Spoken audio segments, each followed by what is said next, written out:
And so this morning, I want to begin a series on the Beatitudes in Matthew chapter 5. I'm excited about it. I think it's going to be helpful for all of us.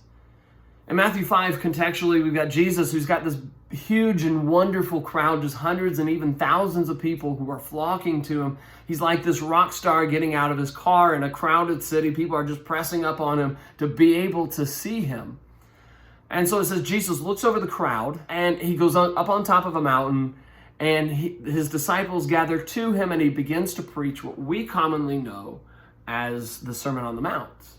But he begins this kingdom sermon with a very elaborate introduction. These are basically parables. This is more of a pocketbook guide to kingdom characters. And so these are necessary qualities for kingdom citizens to have. And look how he begins it. He says, "Blessed are the poor in spirit, for theirs is the kingdom of heaven."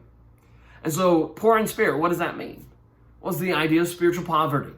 Recognizing that we have absolutely nothing to give in exchange for anything that God could ever offer us. We're broke spiritually. That we're spiritual impoverished and broken to the point that the only thing that we can do is crouch down in some corner and beg God for mercy. And so I want to see what that looks like. I want to look over in Luke chapter 18 and see Jesus' parable of the Pharisee and the tax collector. In that parable, we have two men who've gone to the temple to pray.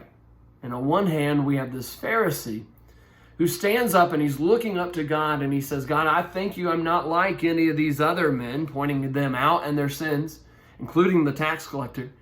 He says, "But I fast twice a week and I give alms of all the things that I own. And so look at God, look at all the things that I do." He's pointing out all the reasons why God ought to save him.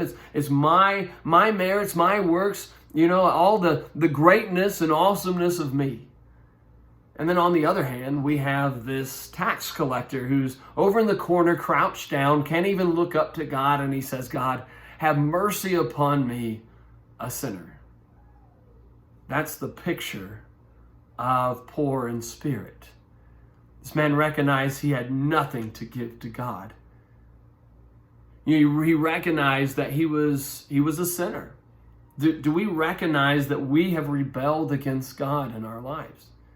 He recognized that he needed God's mercy. Do we recognize that without his mercy, without his grace, there's no hope for us either in this life or in the life to come? He recognized that he had nothing to give to God, so he needs God to save him. We have this Pharisee who's pointing out every reason why he's righteous. He thinks he has something to offer to God. But here's this man who he realizes that he's spiritually impoverished. He has nothing to give to God. And so he did the only thing that he could possibly do, beg for mercy. Which one are we more like? Are we poor in spirit?